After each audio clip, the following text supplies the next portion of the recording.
فلا أقسم بمواقع النجوم وإنه لقسم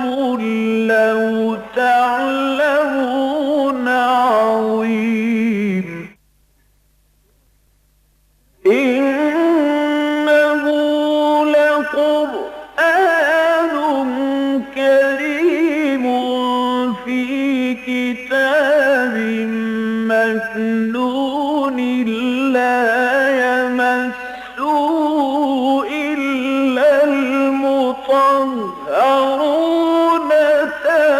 تنزيل من رب العالمين.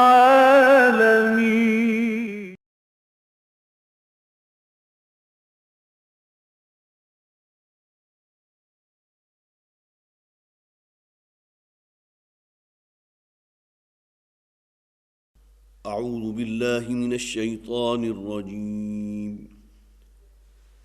بسم الله الرحمن الرحيم. حتى إذا جاء أمرنا وفارت النور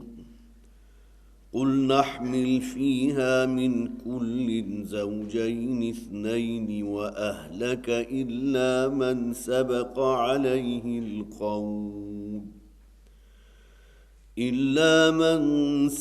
عليه القول ومن آمن وما آمن معه إلا قليل. وقال اركبوا فيها بسم الله مجريها ومرساها إن ربي لغفور رحيم. وهي تجري بهم في موج كالجبال ونادى نوح ابنه وكان في معزل يا بني اركب معنا ولا تكن مع الكافرين. قال سآوي إلى جبل يعصمني من الماء قال لا عاصم اليوم من أمر الله إلا من رحم وحال بينهما الموج فكان من المغرقين. وقيل يا أرض ابلعي ماءك ويا سماء أقلعي وغيض الماء وقضي الأمر واستوت على الجودي وقيل بعدا للقوم الظالمين. ونادى نوح ربه فقال رب إن ابني من أهلي وإن وعدك الحق وأنت أحكم الحاكمين. قال يا نوح إنه ليس من أهلك إنه عمل غير صالح فلا تسألني ما ليس لك به علم إني أعظك أن تكون من الجاهلين. قال رب إني أعوذ بك أن أسألك ما ليس لي به علم وإلا تغفر لي وترحمني أكن من الخاسرين. قيل يا نوح اهبط بسلام منا وبركات عليك وعلى أمم ممن معك وأمم سنمتعهم ثم يمسهم منا عذاب أليم تلك من أنباء الغيب نوحيها إليك ما كنت تعلمها أنت ولا قومك من قبل هذا فاصبر إن العاقبة للمتقين.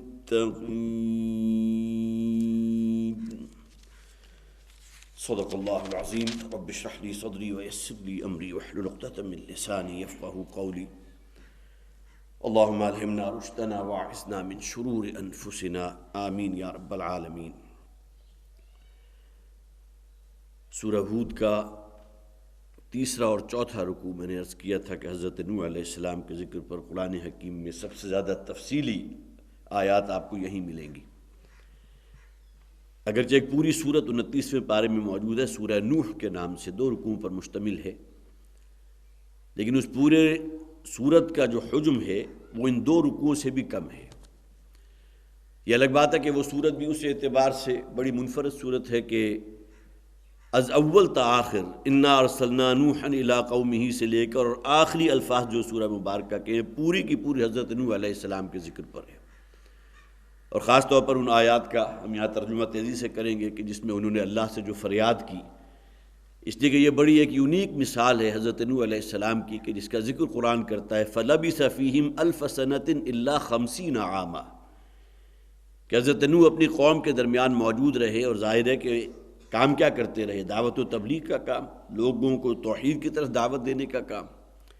50 کم 1000 برس، أَلْفَ سَنَةٍ إِلَّا 50 عَامًا، تو گویا کہ یہ ایک طویل دورانیہ جو ہے، طویل مدت جو ہے، اس کا ایک گویا کہ اس حوالے سے بھی ایک کریڈٹ ہے کہ حضرت نوح علیہ السلام کی وہ فریاد جو ہے قرآن نے بڑی تفصیل سے نقل کی ہے۔ اس پر انشاءاللہ سورہ نوح کی جو متعلقہ آیات ہیں ان کا ترجمہ میں آپ کے سامنے رکھوں گا۔ باقی سورہ یونس، سورہ ہود میں نے عرض کیا تھا کہ یہ مکی صورتوں کا وہ مجموعہ ہے کہ جن میں اکثر و بیشتر مضامین بڑے مشترک ہیں، اور خاص طور پر اسی سورہ ہود کے بارے میں نبی اکرم صلی اللہ علیہ وسلم کے وہ الفاظ بارہا میں نے آپ کو پہلے بھی سنائے، اور یقیناً آپ کو اب شاید یاد بھی ہو چکے ہوں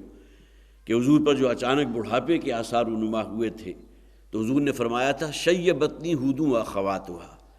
کہ سورہ ہود اور اس کے ساتھ متعلق اور صورتیں جو ہیں جن میں ان اقوام کا ذکر ہے جنہیں اللہ تعالیٰ نے تباہ و برباد کیا تھا، جن کی طرف اللہ نے اپنے بڑے اولو العزم من الرسل میں سے ہیں یہ۔ اور اس سے پہلے بھی یہ بات بیان ہو چکی ہے کہ نبی اور رسول میں، یہ نبوت اور رسالت میں یہ فرق ہے کہ رسول اللہ کا نمائندہ ہوتا ہے، اگر قوم رسول کا انکار کر دیتی ہے تو پھر اللہ تعالیٰ کی طرف سے عذاب آ کر رہتا ہے، جبکہ نبی کا یہ معاملہ نہیں ہے۔ نبی جو ہیں بعض ایسے بھی ہیں جو اللہ کے راستے میں شہید کر دیے گئے، قتل کر دیا گیا، لیکن ظاہر ہے کہ وہ کوئی عذاب ان پر نازل نہیں ہوا، نہ زمین شق ہوئی ہے، نہ آسمان جو ہے وہ پھٹا ہے، لیکن یہ کہ رسولوں کا معاملہ جو ہے وہ اس حوالے سے بالکل منفرد ہے کہ اگر رسول کی دعوت کو رد کر دے قوم تو پھر قوم کو پھر ہلاک کر دیا جاتا ہے، اللہ کا عذاب آ کر رہتا ہے۔ کتب اللہ لأغلبن انا ورسولی، اللہ تعالیٰ فرماتے ہیں کہ اللہ نے تو لکھ دیا ہے اس بات کو کہ میں اور میرا رسول لازماً غالب آ کر رہیں گے۔ تو ان صورتوں میں خاص طور پر قوم عاد کا ذکر، آج ہی جو آیات ممکن ہے کہ ہم وہاں تک پہنچ جائیں، تو حضرت ہود علیہ السلام جو قوم عاد کی طرف بھیجے گئے، پھر حضرت قوم سمود کی طرف حضرت صالح بھیجے گا، یہ تمام وہ رسول ہیں کہ جنہیں جن اقوام کی طرف بھیجا گیا تھا، اور قوم جب انکار پر ہی ہٹ دھرمی کے ساتھ قائم رہی تو پھر اللہ تعالیٰ کی طرف عذاب ان پر نازل ہو کر رہا۔ اب جو حصہ اس سورہ مبارکہ میں خاص طور پر حضرت نوح علیہ السلام کے ذکر سے متعلق ہم پڑھ چکے تھے، صرف ذہن میں تازہ کر لیجئے۔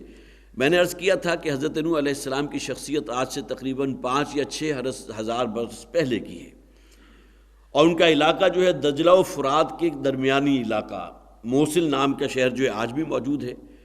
اور عام طور پر جو میں تفاسیر کے جن کا میں نے مطالعہ کیا تھا تو وہاں تو یہ لکھا ہوئی بات موجود ہے کہ کوہ جودی، اگرچہ ہم یہ نہ سمجھے کہ بہت بلند پہاڑ تھا جسے جودی کہا گیا، لیکن یہ کہ بلند جگہ کوئی چٹان ہوگی، کوئی بہت اونچی چٹان ہے، یہ جہاں جا کر حضرت نوح علیہ السلام کی کشتی جو ہے بالآخر اللہ کے حکم سے ٹک گئی تھی، تو کوہ جودی جو ہے وہ اسی شہر موصل میں تھا جو دجلہ و فرات کے درمیان میں۔ اور پھر یہ کہ یہ بات بھی بہرحال قرآن سے بھی ثابت ہوتی ہے کہ غالباً اس وقت تک کی جو نوع انسانی تھی حضرت نوح کو آدم ثانی بھی اسی اعتبار سے کہا جاتا ہے کہ اب آگے جو نسل انسانی بڑی ہے تو حضرت نوح علیہ السلام کے بیٹوں سے بڑی ہے. یا یہ کہ ایک رائے قلیل تعداد میں ان لوگوں کی بھی ہے کہ جو کہتے ہیں کہ صرف بیٹے ہی نہیں تھے بلکہ یہ کہ کچھ اور لوگ بھی تھے کہ جو اس بستی میں سے ایمان لانے والے تھے، تو ان کی ذریت یا ان کی اولاد گویا کہ وہی لوگ کہ جو اس کشتی میں اللہ تعالیٰ نے جنہیں بچا لیا تھا، نوع انسانی آگے جو بڑی ہے تو اسی بنیاد پر بڑی ہے. اسی وجہ سے جیسا کہ میں نے عرض کیا حضرت نوح علیہ السلام کو آدم ثانی بھی کہا جاتا ہے. باقی ہے کہ ان کی قوم کی طرف سے جب ہٹ دھرمی ہوئی اور انکار ہوا، اور پھر خاص طور پر وہ معاملہ کہ یہ اعتراض ان کا یہاں بھی قرآن نے نقل کیا ہے، اور بقیہ انبیاء کرام کے بارے میں بھی یہ بات جو ہے بالکل مصدق ہے کہ قوم نے انکار اس بنیاد پر بھی کیا تھا کہ تمہارے ارد گرد جو لوگ جمع ہیں ان کے بارے میں کہ تو ہمارے کمی کاری لوگ ہیں، ان میں سے کوئی موچی ہے، کوئی حجام ہے، کوئی لکڑہارا ہے، کوئی لوہار ہے. باقی یہ کہ جو ہمارے معاشرے کی ایلیٹ ہے، جو روپے پیسے والے لوگ ہیں، جن کی اس دنیا کے اندر ایک گویا کہ وجاہت ہے، جسے دنیاوی وجاہت خواہ وہ جھوٹی ہی بنیاد پر کیوں نہ ہو، تو یہ چیزیں اگر ان کے نگاہوں میں تو یہی بنیاد تھی. الذین هم اراذلنا بادی الرأی، جیسا کہ یہاں جو پچھلی آیات ہم نے پڑھی تھی کہ ان کا یہ قول نقل ہوا ہے کہ ہم دیکھتے ہیں اے نوح کہ تمہارے ارد گرد جو لوگ موجود ہیں وہ ہمارے کمی کاری لوگ ہیں. وہ تو گویا کہ ہمارے معاشرے میں کوئی ایسا طبقہ ہے ہی نہیں کہ جسے ہم سمجھتے ہوں کہ عزت والے لوگ ہیں اور کوئی صاحب ثروت لوگ ہیں، پھر یہ کہ ان کی کوئی سیادت ہو، ان کے اندر کوئی گویا کہ جسے ایلیٹ کہا جاتا ہے، اس دور کا تو کوئی طبقہ آپ کے ارد گرد نظر نہیں آ رہا. اور نبی اکرم صلی اللہ علیہ وسلم پر بھی جو ایمان لانے والے آغاز میں جو لوگ تھے ان میں سے بہت سے ایسے تھے. حضرت بلال ہیں، حضرت خباب ابن ارت ہیں، اور پھر یہ کہ گویا کہ اس معاشرے کا وہ طبقہ جو مظلوم ہوتا ہے، جو اس حوالے سے بھی گویا کہ پسا ہوا طبقہ ہوتا ہے، ان میں سے بھی بہت سے لوگ ایمان لے آتے ہیں. تو یہاں حضرت نوح علیہ السلام پر جو انہوں نے اعتراض کیا تھا کہ ہم دیکھتے ہیں وَمَا نَرَاكَ اتَّبَعَكَ إِلَّا الَّذِينَ هُمْ أَرَاذِلُنَا بَادِيَ الرَّأْيِ، ہماری نگاہ میں تو وہ لوگ جو ہے ہمارے معاشرے کے پسے ہوئے طبقات میں سے ہیں اور کمی کاری لوگ ہیں. پھر یہ کہ ان کی طرف سے یہ تقاضا تھا کہ پہلے ان کو اپنے سے دور کرو، اس کے بعد پھر ہم تمہاری بات جو ہے کوئی توجہ سے سننے کے لیے تیار ہوں گے. تو اس کا جواب دیا گیا وَمَا أَنَا بِطَارِدِ الَّذِينَ آمَنُوا، میں تو ہرگز ان اہل ایمان کو، تمہیں کیا معلوم کہ اللہ تعالیٰ کی نگاہ میں ان کی کیا عظمت ہے، کیا مقام ہے. بظاہر درویش ہے، ممکن ہے کہ جسم کے اوپر جو پھٹے پرانے کپڑے ہوں، لیکن یہ کہ اللہ کی نگاہ میں ان کی کیا قدر و منزلت ہے اس کا تمہیں تو علم نہیں. تو میں تو ایسا نہیں کروں گا کہ اپنے سامنے سے یا اپنے ارد گرد سے ان لوگوں کو وما انا بطارد الذین آمنوا، انہیں دھتکارنے والا نہیں ہوں، میں اپنے سے دور کرنے والا نہیں ہوں. انہم ملاقو ربہم، اس لیے کہ انہیں تو یقین ہے کہ انہیں اپنے رب سے ملاقات کرنی ہے، آخرت پر انہیں یقین ہے. ولکنی اراکم قوما تجہلون، لیکن یہ کہ میں تمہارے بارے میں یہ بہرحال یہ رائے رکھتا ہوں کہ تم تو سوائے جذباتی پن اور جہالت کے اور کوئی تمہارے پاس نہیں ہے. پھر حضرت نوح علیہ السلام سے بھی مطالبہ کیا ہوگا انہوں نے کہ جب تک کوئی بینہ، کوئی بہت ہی ایسا معجزہ کہ ہم سب مجبور ہو کر تم ایمان لے آئیں، کوئی ایسی شے جب تک نہیں دکھاؤ گے ہم ایمان نہیں لائیں گے. اس کا جواب کیا دیا گیا وَلَا أَقُولُ لَكُمْ عِنْدِي خَزَائِنُ اللَّهِ، میں نے کب تم سے یہ کہا ہے کہ میرے پاس کوئی بڑی زمین و آسمان کے خزانے کی کنجیاں میرے ہاتھ میں ہیں. وَلَا أَعْلَمُ الْغَيْبَ، اور نہ میں نے اس کا دعویٰ کیا کہ میرے پاس کوئی غیب کا علم ہے. وَلَا أَقُولُ لَكُمْ إِنِّي مَلَكٌ، اور نہ ہی میں نے کوئی فرشتہ ہونے کا دعویٰ کیا ہے جو تم مجھ سے ایسے مطالبے کرتے ہو کہ جب تک یہ معجزہ نہیں دکھاؤ گے، جب تک یہ معاملہ نہیں کرو گے ہم ایمان نہیں لائیں گے. تو معلوم ہوا کہ قوم کی طرف سے مطالبہ تھا. یہ الگ بات ہے کہ اللہ تعالیٰ کی اس میں کیا حکمت ہے کہ بعض انبیاء کو یا بعض رسولوں کو جو معجزے دیے اس کا تو ذکر قرآن میں بہت وضاحت کے ساتھ ہے. حضرت موسیٰ علیہ السلام کتنے مقامات پر ذکر ہے،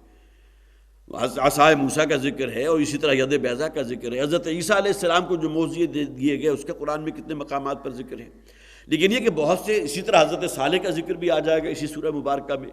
کہ جب قوم نے مطالبہ کیا تھا کہ ہماری نگاہوں کے سامنے جو چٹان ہے یہ شق ہو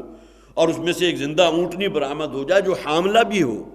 اور پھر یہ کہ وہ بچہ جنے گی تو ہم تم پر ایمان لے آئیں گے. یہ الگ بات ہے، میں نے پہلے بھی عرض کیا تھا کہ اللہ کی سنت ہے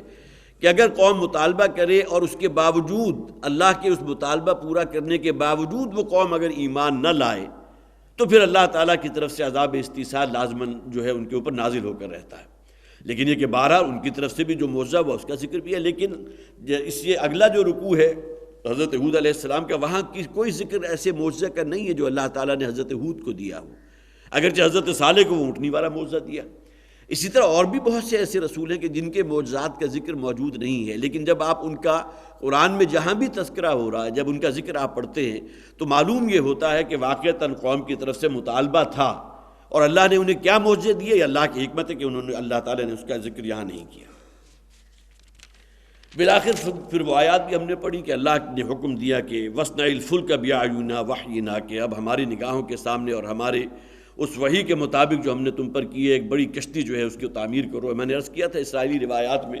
کہ جس میں وہ جو اس کا والیوم ہے اس کشتی کا، جو اس کا حجم ہے کہ 300 ہاتھ اس کی لمبائی تھی۔ اب ایک ہاتھ کی لمبائی بھی کم سے کم 3 فٹ ہوتی ہے، تو گویا کہ تقریباً 1000 فٹ لمبی کشتی، اور پھر اس کی جو ہے چوڑائی تھی وہ 50 ہاتھ تھی، اور گہرائی اس کی 30 ہاتھ تھی۔ گہرائی سے اندازہ لگائیے کہ کتنی اونچی کشتی ہوگی، 30 ہاتھ کے معنی 90 فٹ ہے۔ اور میں نے یاد ہوگا آپ سے کہا تھا کہ ہمارا آڈیٹوریم اگر آپ باہر سے بھی دیکھیں تو یہ غالباً کوئی 35-40 فٹ سے زیادہ نہیں ہے، تو اس آڈیٹوریم سے بھی دگنی اس کی اونچائی ہو گئی اس کشتی کی جو حضرت نوح علیہ السلام نے تعمیر کی تھی اللہ کے حکم سے۔ اور اس کی حکمت بھی پھر سامنے آ گئی، اس لیے کہ اللہ نے یہ بھی کہا تھا کہ وہ اہل ایمان اگرچہ ان کی تعداد زیادہ نہیں تھی، حالانکہ اتنی بڑی کشتی ہو تو اس کے اندر جو سینکڑوں بلکہ ہزاروں لوگ جو ہیں وہ سما سکتے ہیں، لیکن یہ کہ اس وقت روح ارضی پر جو بھی ذی حیات شے تھی، جو بھی جاندار شے تھی، اللہ نے حکم دیا تھا کہ اس کے ہر جوڑے کو، ایک ایک جوڑے کو جو ہے اس کشتی کے اندر سوار کر لو، تو غالباً یہی حکمت ہوگی اس بڑی کشتی کی تعمیر کی۔ اب آئیے ان آیات کی طرف جو آج ہمارے زیر مطالعہ آئیں گے۔ حتیٰ اذا جاء امرنا وفارت التنور، یہاں تک کہ جب ہمارا حکم آن پہنچا، گویا کہ وہ حکم کہ اب اللہ کا وہ عذاب ان پر نازل ہونا ہے وہ دن آ گیا۔ وفارت تنور، اور تنور نے جوش مارا۔ اب یہاں تنور اصل میں صرف یہ نہیں ہے کہ جہاں روٹیاں پکائی جاتی ہیں، بلکہ کہ کوئی بھی گڑھا ہو، کوئی بھی نشیب ہو، اور عام طور پر ہوتا ہے کہ نشیبی علاقے میں اگر کوئی بارش کا پانی ہو وہ جمع بھی ہو جاتا ہے، لیکن یہ کہ بہرحال وہاں جو قرآن جو کہتا ہے کہ ہر نشیب میں سے، جیسے کہ بعض روایات آئی ہیں کہ زمین میں شگاف ہو گیا اور شگافوں میں سے پانی اس طرح ابلنے لگا جس طرح کہ دریا کا پانی یا چشمے کا پانی ابلتا ہے، اور آسمان سے بھی وہ می برسا ہے کہ جس کا انسان تصور نہیں کر سکتا۔ اور پھر سورہ قمر میں فرمایا گیا تھا کہ ففتحنا ابواب السماء بماء منہمر، ہم نے آسمان کے دروازے کھول دیے چھانجو پانی برسانے کے لیے۔ وفجرنا الارض عیونا فالتقى الماء على امر قد قدر، اور زمین کو ہم نے پھاڑ دیا اور اس میں سے سینکڑوں ہزاروں چشمے جو ہے وہ بہنے لگے۔ بہنے سے مراد یہ نہیں کہ وہ کہیں بہہ رہے ہوں، نشیب کی طرف جا رہے ہوں، بلکہ ابلنے لگے۔ اور یہ دونوں قسم کا پانی، آسمان سے نازل ہونے والا پانی بھی اور زمین سے ابلتا ہوا پانی، وہ جمع ہو گئے علی امر قد قدر، ایسی بات پر کہ جو اللہ تعالیٰ نے اس قوم کے لیے ہلاکت کا جو رستہ اللہ نے طے کر دیا تھا اس کام کو انجام دینے کے لیے دونوں پانی جمع ہو گئے۔ فالتقى الماء علی امر قد قدر، تو وہاں جو ہے بڑی تفصیل سے اس کا ذکر موجود ہے، بعض اعتبارات سے یہاں تفصیل آ گئی، لیکن یہ کہ یہاں جو فرمایا گیا وفارت تنور، تنور جو ہے اس نے جوش مارا۔ قل نحمل فیہا من کل زوجین اثنین، تو ہم نے حکم دیا کہ اب اس کشتی میں ہر نوع کا ایک جوڑا جو ہے اس کو سوار کر لو۔ اور یہی سے جیسا کہ میں نے عرض کیا، اور تورات کے اندر، بائبل کے اندر بھی اس کے بارے میں جو ہے پوری حضرت نوح علیہ السلام کے واقعات اور یہ قصہ جو ہے وہاں بھی موجود ہے۔ اور میں نے عرض کیا تھا کہ انہوں نے جو ایک فلم بنائی تھی دی بائبل کے نام سے، تو اس میں ہر نوع کا جوڑا جو ہے وہ کشتی میں سوار ہوتا ہوا دکھایا بھی ہے۔ قل نحمل فیہا من کل زوجین اثنین واہلک الا من سبق علیہ القول، اور پھر یہ کہ اپنے گھر کے لوگ بھی سوائے وہ کہ جس پر اللہ تعالیٰ کا قول صادق آ چکا، گویا کہ یہاں وہ لوگ وہاں سے ایکسکلوڈ کر دیے گئے جو ایمان نہیں لائے تھے۔ ومن آمن، اور وہ لوگ جو ایمان لائے ان سب کو سوار کر دو۔ وما آمن معه الا قلیل، اور ان پر ایمان لانے والوں کی تعداد معدود چند لوگ تھے۔ وقال اركبوا فيها بسم الله مجريها ومرساها، اور پھر اللہ تعالیٰ نے گویا کہ حضرت نوح کو حکم دیا، اور حضرت نوح نے فرمایا کہ اب اس میں سوار ہو جاؤ۔ اب جو بھی اہل ایمان تھے، میں نے عرض کیا تھا کہ بعض روایات میں ان کی تعداد جو ہے کہ 70-72 کے قریب آتی ہے، لیکن بعض روایات میں ان کی تعداد 10-12 سے زائد نہیں ہے۔ ان سب سے کہا، اور ظاہر ہے کہ ہر نوع کا جو اس وقت جوڑا موجود تھا حیوانات کا، وہ تمام جو اس میں سوار ہو گئے۔ بسم اللہ مجریہا و مرساہا، اور حضرت نوح نے علیہ السلام نے کہا کہ اب اس کشتی کا چلنا اور اس کا ٹھہر جانا یہ اللہ کے حکم سے ہے۔ آغاز تو اللہ کے حکم سے ہو رہا ہے، اب ظاہر ہے کہ آسمان سے پانی برس رہا ہے اور زمین سے بھی جو ہے وہ چشمے ابل رہے ہیں، اور آہستہ آہستہ پانی پول اپ ہو کر اب گویا کہ آپ اس کو چشمے تصور میں دیکھ سکتے ہیں۔ اب اس میں کتنا عرصہ لگا؟ آیا ایک ہی دن میں یہ پورا کا پورا معاملہ طے پا گیا کہ کشتی تیرنے لگی، یا یہ کہ آہستہ آہستہ چند دن لگے ہیں کہ جب کہ پانی بلند ہو گیا اور اس کے بعد جو ہے کشتی کو گویا کہ اس پانی نے سنبھالا دے دیا، اب وہ کشتی اس میں تیرنے لگی۔ ان ربی لغفور الرحیم، یقیناً میرا رب جو ہے وہ معاف فرمانے والا ہے، مغفرت فرمانے والا ہے، کمال رحمت والا ہے۔ وَهِيَ تَجْرِي بِهِمْ فِي مَوْجٍ كَالْجِبَالِ، اور وہ لیے جا رہی تھی وہ کشتی اپنے سوار کو، ظاہر سوار کون تھے؟ اہل ایمان اور وہ تمام حیوانات۔ فی موجن کالجبال، ان لہروں پر، گویا کہ جس طرح کشتی جو ہے لہروں کے سہارے آگے بڑھتی چلی جا رہی ہے، اور وہ زمین سے بھی بلند ہو رہی ہے، کل جبال، وہ لہریں کہ جو پہاڑوں کی مانند تھے۔ معلوم ہوتا ہے کہ صرف یہ کوئی اسٹیٹک قسم کا پانی نہیں تھا، بلکہ یہ پانی میں بڑی بلند و بالا جو ہے وہ لہریں بھی وہ چل رہی تھیں، کئی تیز ہوا بھی چلی ہوگی، اور یہ لہریں عام طور پر ہوا کی وجہ سے ہوتی ہیں۔ جب کوئی طوفان آتا ہے جسے باد و باراں کہتے ہیں، اور سمندر میں اگر کوئی کشتی ہو تو پھر وہ جو لہریں ہوتی ہیں کئی فٹ اونچی، 20 فٹ اونچی، بلکہ یہ جو سونامی آتا ہے تو اس کا تو آپ نے سنا ہوگا 50-60 فٹ اونچی لہر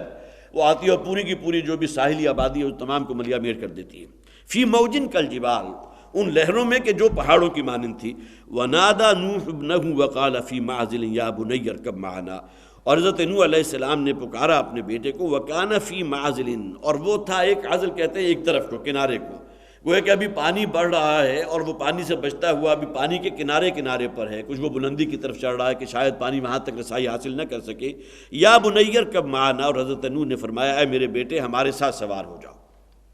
اب آگے اس کی تفصیل آ جائے گی۔ ظاہر ہے کہ ایک جسے آپ محبت پدری کہیں گے، ایک تعلق انسان کا سلبی طور پر اپنے بیٹے کے ساتھ ہوتا ہے۔ یہ الگ بات ہے کہ میں نے پچھلی مرتبہ اشارہ بھی کیا تھا کہ بعض حضرات کی رائے ایسی ہے جو تفاسیر میں موجود ہے کہ حضرت نوح علیہ السلام کی ایک اہلیہ جس کا نام وائلہ آتا ہے، قرآن میں کئی مقامات پر اس کا ذکر بھی ہے، اس لیے کہ اس کو بھی اسی طوفان کے اندر غرق کر دیا گیا تھا۔ یہ وائلہ کا بیٹا تھا کنعان، یا یام اس کا نام آتا ہے اسرائیلی روایات میں، اور یہ حضرت نوح علیہ السلام کا غالباً صلبی بیٹا نہیں تھا، لیکن قرآن حکیم اس کی طرف کوئی ایسا اشارہ نہیں کر رہا۔ بعض لوگوں کی، خاص طور پر ان حضرات کی جو سمجھتے ہیں کہ کیسے ممکن ہے کہ حضرت نوح علیہ السلام کا اپنا صلبی بیٹا بھی کافروں میں سے ہو جائے، لہذا وہ اس کو منسوب کرتے ہیں کہ حضرت نوح علیہ السلام کی وہ وائلہ بیوی جو تھی اس کا پہلے کسی شوہر سے بیٹا تھا کہ جس کا نام کنعان تھا، کہ جس کے بارے میں یہاں ذکر کیا گیا۔ پھر میں عرض کر رہا ہوں کہ قرآن حکیم میں اس جانب کوئی اشارہ نہیں ہے، بلکہ یہاں بظاہر الفاظ یا بنیہ، اب جو الفاظ ہیں وہ گویا کہ اپنے ہی بیٹے کے لیے، اپنے صلبی بیٹے کے لیے۔ یا بنی ارکب معنا ولا تکن من الکافرین، اے بیٹے اب سوار ہو جاؤ ہمارے ساتھ اس کشتی میں۔ معلوم ہوتا ہے کہ اس وقت تک وہ کشتی جو ہے اس رسائی میں تھی کہ حضرت نوح علیہ السلام کی اس ہدایت پر اگر وہ عمل کرتا، وہ تو اگر والی بات ہے، لیکن یہ کہ اللہ کی حکمت میں تو وہ بات طے تھی کہ وہ چونکہ کافروں میں سے تھا، لہٰذا اس کا انجام جو ہے وہ بھی کافر قوم کے ساتھ ہوا۔ ولا تکن مع الکافرین، اور کافروں کے ساتھ مت ہو جاؤ۔ قال سآوی الی جبل یعصمنی من الماء، اس پر اب اس کے اندر جو ایک پندار ہوگا، ظاہر ہے کہ وہ تو نہیں سمجھتا تھا، کوئی بلند جگہ ہوگی، کوئی چٹان ہوگی اونچی، اور اس کا خیال ہوگا کہ کیسے ممکن ہے اب بارش کا پانی اور یہ کہ جو بھی پانی ہے جو زمین سے نکل رہا ہے وہ وہاں تک پہنچ جائے گی۔ تو اس نے کہا قال سآوی الی جبل، اس نے کہا کہ میں ابھی اپنی پناہ پکڑوں گا۔ آوا یوں آتا ہے کسی شے کی طرف متوجہ ہو جانا، پناہ پکڑنا۔ الی جبل، وہ پہاڑ موجود ہے، سامنے کی اونچی جگہ موجود تھی، چٹان موجود تھی، وہاں جا کر میں اس پانی سے بچ جاؤں گا۔ یعصمنی من الماء، اور یہ جو پہاڑ ہے یہ مجھے پانی سے بچا لے گا۔ گویا کہ اس کا ایک زعم تھا، ایک خیال خام تھا کہ اس کا خیال تھا کہ یہ پانی جو ہے شاید وہاں تک نہ پہنچ سکے، اور یہ بلند چٹان موجود ہے، پہاڑ موجود ہے، میں اس کی چوٹی پر پہنچ جاؤں گا تو کیسے ممکن ہے پانی وہاں پہنچے گا۔ قال لا عاصم اليوم من امر اللہ الا من رحم، اب یہ حضرت نوح علیہ السلام کے الفاظ ہیں۔ تو حضرت نوح نے کہا کہ آج اللہ کے حکم سے کوئی شے بچانے والی نہیں، الا من رحم، مگر وہی کہ جس پر اللہ تعالیٰ خود رحم فرما دے۔ ظاہر ہے کہ اللہ تعالیٰ کا رحمت جو ہے وہ تو مخصوص ہو چکی ہے صرف انہی لوگوں کے لیے جنہوں نے حضرت نوح علیہ السلام کا ساتھ دیا تھا، جو حضرت نوح پر ایمان لائے تھے، اور جو ایمان نہیں لائے ان کے بارے میں اللہ کا فیصلہ تھا کہ انہیں غرق کر دیا جائے گا، وہ ہلاک کر دیے جائیں گے۔ تو قال لا عاصم اليوم من امر اللہ الا من رحم، کہ آج کوئی طاقت نہیں بچا سکتی اللہ کے حکم سے، کوئی بچانے والی شے موجود نہیں ہے سوائے اللہ ہی کے، اور سوائے اس کے کہ جس پر اللہ تعالیٰ رحم کر دے۔ وحال بینہم الموج فکان من المغرقین، اور اسی اثناء میں گویا کہ ابھی یہ مکالمہ غالباً ابھی مکمل ہی ہوا تھا، حضرت نوح علیہ السلام نے اپنے بیٹے سے الفاظ کہی تھے کہ اچانک پانی کا ایک ریلا آیا، وحال بینہم الموج، ان دونوں کے درمیان وہ پانی کی ایک موج حائل ہو گئی، فکان من المغرقین، اور وہ ہو گیا غرق ہونے والوں میں سے۔ اب حضرت نوح علیہ السلام، ظاہر ہے کہ آپ چشم تصور میں دیکھ بھی سکتے ہیں، اور قرآن نے کسی درجے میں اس کی جو ہے نقشہ کشی کی بھی ہے، جسے آپ تصور لفظی کہتے ہیں، کہ الفاظ میں اس تصور کو آپ اپنے ذہن میں ٹانک سکتے ہیں کہ حضرت نوح نے اپنے بیٹے کو بلایا ہے، اور بیٹے نے فوراً کہا کہ سامنے وہ بلند پہاڑ موجود ہے، میں اس پر چڑھ کر اپنی جان بچا لوں گا، اور ظاہر ہے کہ وہاں تک اب یہ پانی کتنا بھی چڑھ جائے وہاں تک تو نہیں پہنچ سکتا، اور اب یہ مکالمہ جاری ہی تھا۔ حضرت نوح نے یہ کہا کہ آج اللہ کے حکم سے، اللہ کا جو فیصلہ ہے اس سے کوئی طاقت نہیں بچا سکتی، اور اسی اثناء میں وحال بینہم الموج فکان من المغرقین، ایک موج ان کے درمیان حائل ہو گئی اور وہ غرق ہونے والوں میں سے ہو گیا۔ وقیل یا ارض ابلعی ماءک، جیسا کہ میں نے عرض کیا تھا سورہ قمر میں آیا تھا نا، فالتقى الماء على امر قد قدر، اللہ تعالیٰ نے جو فیصلہ کیا تھا اس قوم کے لیے، یہ دونوں پانی جمع ہو گئے اس کام کو اپنے انجام تک پہنچانے کے لیے۔ اب گویا کہ جب پوری قوم ہلاک ہو گئی، اب اس کی کتنی تعداد تھی اب اس کا بھی یہاں ذکر نہیں ہے، ممکن ہے اسرائیلی روایات میں ذکر موجود ہو، لیکن جیسا کہ میں نے عرض کیا تھا کہ اس وقت کی نوع انسانی غالباً اسی خطے میں موجود تھی، اسی وجہ سے میں نے آغاز میں کہا تھا کہ حضرت نوح علیہ السلام کو آدم ثانی بھی کہا جاتا ہے۔ وقیل یا ارض ابلعی ماءک، اور پھر کہا گیا، قیلہ کے معنی آتے ہیں اللہ کی طرف سے یہ حکم دے دیا گیا۔ اب یہ گویا کہ یہ پروانہ اب اللہ کی طرف سے جاری کر دیا گیا۔ اس سے پہلے جو پروانہ جاری ہوا تھا اس کا امتثال امر کیا ہوا کہ آسمان سے چھاجو پانی برسا، زمین سے پانی ابلنے لگا۔ اب اسی اللہ کا حکم ہے۔ اللہ کا تو شان یہ ہے جس سے ہم شان کن فیکونی کہتے ہیں کہ اللہ تعالیٰ کن کہتا ہے وہ کام ہو جاتا ہے، لہذا اللہ کا حکم ہوا۔ وقیل یا ارض ابلعی ماء، کہ اللہ نے حکم دیا، اللہ کی طرف سے یہ حکم پہنچا زمین کو کہ اپنے اس پانی کو واپس نگل لو، ابلعی نگل لو اپنے پانی کو، ویا سماء اقلعی، اور اے آسمان اب تم تھم جاؤ۔ گویا کہ آسمان کی طرف تو پانی دوبارہ واپس جو ہے وہ بیک نہیں ہو سکتا، لیکن یہ کہ زمین کو اللہ نے حکم دیا۔ اور آدمی شاید سوچ سکتا ہے کہ اس میں پتہ نہیں کتنے برس لگے ہوں گے، دسیوں برس لگ گئے ہوں گے، وہ علاقہ کے جو بالکل بڑے بڑے پہاڑ پانی میں ڈوب چکے تھے، اب اس کے پانی کو خشک ہونے میں کتنی دیر لگی۔ قرآن اس سے بحث نہیں کرتا، یہ تو اللہ تعالیٰ علی کل شیء قدیر ہے، اللہ کا ایک امر کن ہے، اور اس کا نتیجہ اس شکل میں سامنے آ جاتا ہے کہ وہ پانی جو ہے گویا کہ جس طرح کوئی، اب تو شاید اس کا رواج نہیں ہے، لیکن مجھے یاد ہے جب ہم تختیاں لکھا کرتے تھے اور پھر یہ کہ قلم دوات ہوا کرتی تھی، تو کہیں اگر کہیں سیاہی زیادہ گر جائے یا صفحے کے اوپر گر جائے تو فوراً سیاہی چوس ہوا کرتا تھا، بلاٹنگ پیپر، وہ جیسے ہی آپ اس کے اوپر رکھتے تھے تو وہ فوراً اس کو جذب کر لیتا تھا، اور پھر جیسے اٹھاتے تھے وہ جگہ بالکل خالی تھی۔ تو کوئی اسی قسم کا معاملہ غالباً پھر گویا کہ زمین کی طرف سے ہوا کہ وہ پانی دیکھتے ہی دیکھتے اس پانی کو اس زمین میں نے جذب کر لیا، اور زمین اسی طرح خشک ہو گئی جیسا کہ پہلے خشک تھی۔ وَيَا سَمَاءُ اقلعی، اور اے آسمان تم تھم جاؤ، وَغِيضَ الْمَاءُ، اور پانی کو خشک کر دیا گیا اللہ کے حکم سے، وَقُضِيَ الْأَمْرُ، اب یہ الفاظ ہیں، اور ان کا معاملہ چکا دیا گیا۔ گویا کہ اللہ تعالیٰ کا جو فیصلہ تھا اس پر عمل ہو گیا اللہ کے حکم سے۔ اب وہ پوری قوم کہ جو گویا کہ منکر تھی، حضرت نوح علیہ السلام پر ایمان نہیں لائی تھی، جو منکرین پر مشتمل تھی، وہ ہلاک کر دی گئی۔ وَقُضِيَ الْأَمْرُ، اس قوم کا جو ہے قصہ تمام کر دیا گیا، چکا دیا گیا۔ وَاسْتَوَتْ عَلَى الْجُودِ، اور وہ کشتی جو ہے وہ ایک جودی، یہاں گویا کہ کوئی چٹان ہے، اس کے سہارے اب وہ کھڑی ہو گئی، اتنی اونچی کشتی تھی۔ اور ظاہر ہے کہ جب اس کی تعمیر کر رہے تھے تو میں نے چونکہ وہ دیکھی ہے تو اس وقت مجھے معلوم ہے کہ وہ بڑی بڑی لکڑی کی بلیاں تھیں جس کے سہارے ظاہر ہے کہ کشتی جو ہے ویسے تو نہیں کھڑی ہو سکتی، وہ نیچے سے تو ٹیپر ہوتی ہے اور اوپر جا کر کھڑی ہوتی ہے، لہذا جب اس کو تعمیر کیا گیا تو ارد گرد سے مختلف سپورٹنگ جو ہے بڑی بڑی بلیاں جو ہے لکڑی کی 50-50 60-60 فٹ اونچی، اس کے سہارے وہ کھڑی تھی۔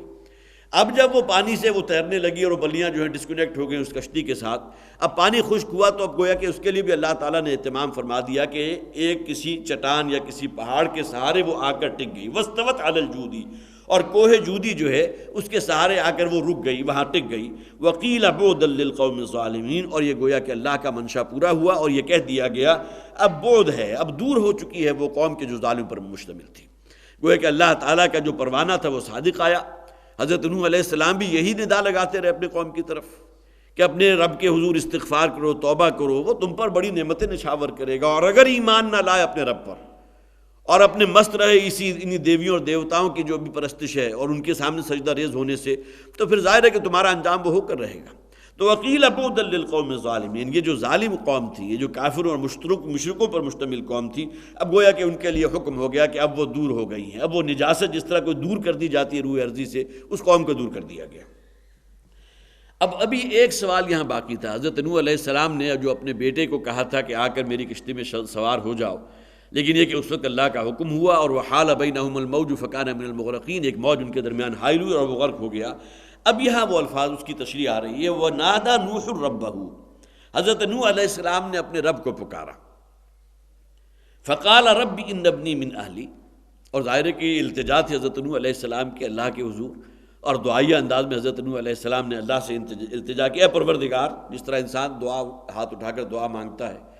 اگرچہ اللہ تعالیٰ کی ذات جو ہے آسمان میں محدود نہیں ہے، لیکن یہ انسان کا ریفلیکس ایکشن ہے کہ جب بھی گویا کہ اسے اللہ کی طرف کیوں توجہ کرنی ہوتی ہے تو آسمان کی طرف دیکھتا ہے، اس لیے کہ اللہ تعالیٰ کی خلاقیت کا سب سے بڑا مظہر یہ کائنات ہے، یہ آسمان ہے۔ لہذا حضرت نوح علیہ السلام نے بھی اللہ سے گویا کہ کہا ہے، اللہ سے فریاد کی ہے، دعا کی ہے، فقال رب ان ابنی من اہلی، تو حضرت نوح نے فرمایا ہے پروردگار میرا بیٹا میرے اہل میں سے تھا، وَإِنَّ وَعْدَكَ الْحَقُّ، اور تیرا وعدہ تو حق پر مبنی ہے، تو نے جو وعدہ کیا وہ تو سچا ہے۔ اس سے پہلے ہم وہ آیت پڑھ چکے ہیں، قُلْ نَحْمِلْ فِيهَا مِنْ كُلٍّ زَوْجَيْنِ اثْنَيْنِ وَأَهْلَكَ إِلَّا مَنْ سَبَقَ عَلَيْهِ الْقَوْلُ۔ حضرت نوح کو اللہ تعالیٰ نے حکم دیا تھا کہ اہل ایمان تو یقیناً بین السطور موجود ہی ہیں، اس لیے کہ آگے آگے ومن آمن، جو بھی ایمان لے آئے اور اپنے اہل و عیال کو سوار کر لو کشتی میں، اور ساتھ ہی پھر یہ ہے کہ ہر نوع کا ایک جوڑا بھی سوار کر لو۔ تو تیرا وعدہ تو حق تھا، تو نے تو وعدہ کیا تھا ان وعدک الحق، کہ تو میرے اہل و عیال کو یا میرے گھر والوں کو بچا لے گا، اور تیرا وعدہ سچا تھا، وانت احکم الحاکمین۔ لیکن یہاں دیکھیے پھر وہ ہاتھ جوڑ کر جوڑتے، اور تو ہی بہترین فیصلہ کرنے والا ہے۔ انسان جو ہے بالآخر گھٹنے ٹیک کر اس بات کو تسلیم کر لے کہ ممکن ہے کہ میرے سوچنے میں کچھ کسر رہ گئی ہو، میرا جو منطقی ربط ہے، میں نے جو کڑیاں سے کڑیاں ملائی ہیں، وہ میرا بیٹا تھا، میرا اہل تھا، اور اللہ کا وعدہ ہے کہ تمہارے اہل کو بچا لے گے، ان کو سب کو سوار کر لو، اور اس کا معاملہ یہ ہوا کہ میرے نگاہوں کے سامنے، معاذ اللہ یہ کوئی اعتراض والی بات نہیں ہے، اس لیے کہ یہ الفاظ وانت احکم الحاکمین، بہترین حکم دینے والا، فیصلہ کرنے والے تو تیری ذات ہے۔ اب ان تمام معاملات کے اندر کیا شے مضمر ہے، کیا پوشیدہ ہے، اس کے بارے میں انسان کی عقل جو ہے ممکن ہے کہ وہ اس حد تک نہ پہنچے۔ حضرت نوح علیہ السلام نے فرمایا تیرا وعدہ یقیناً حق ہے کہ میرے اہل جو ہے وہ بچا لیے جائیں گے، وانت احکم الحاکمین، لیکن یہ کہ تو بہترین فیصلہ فرمانے والا تو ہی ہے، تیری ہی ذات ہے۔ قال یا نوح انہ لیس من اہلک، اللہ تعالیٰ نے فرمایا اے نوح وہ تمہارے اہل میں سے نہیں تھا۔ اب یہ الفاظ اس آیت کے جہاں ختم ہو رہے ہیں خاصی سخت الفاظ ہیں۔ انہ عمل غیر صالح، اس لیے کہ اس کے اعمال غیر صالح تھے، نیک اعمال پر نہیں تھا، فاسق و فاجر تھا۔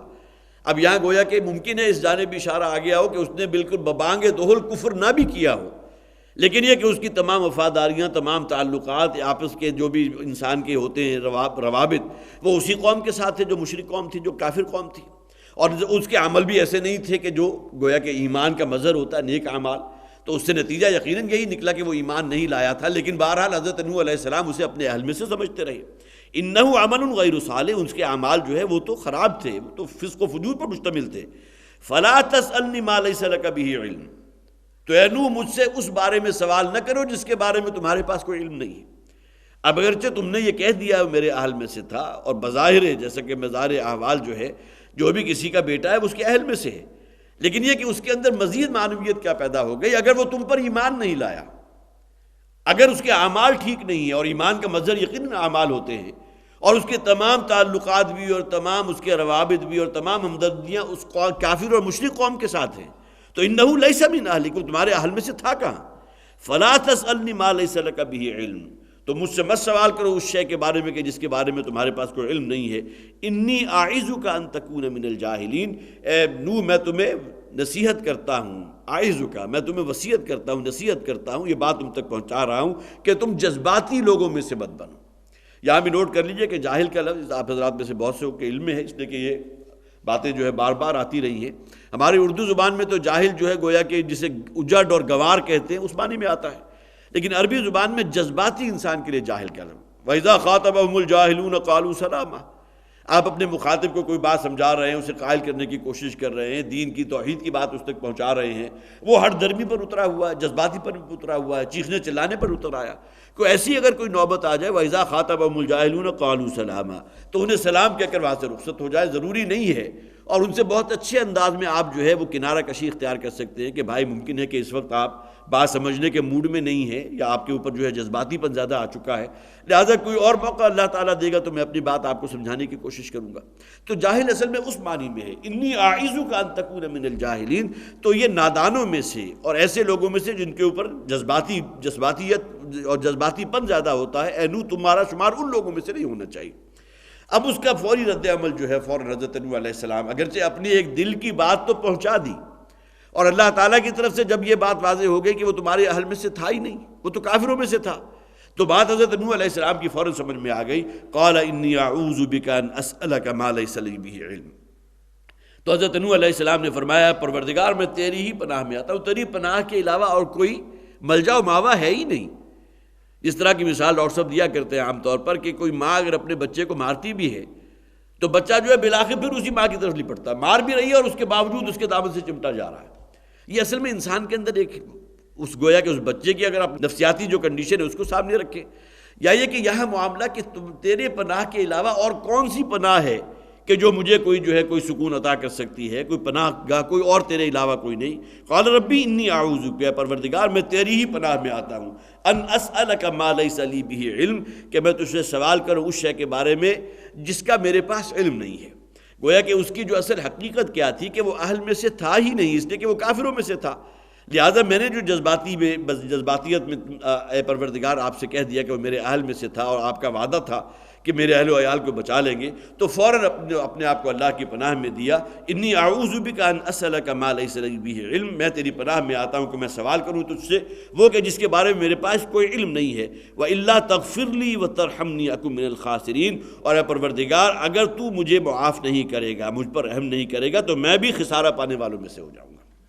اب یہ دیکھیے کہ یہ بات جو ہے اس موقع پر ہے کہ جب کہ وہ قوم بھی ہلاک کر دی گئی، وہ بڑا طوفان آیا اور اس کے بعد جو ہے وہ پانی بھی خشک کر دیا گیا،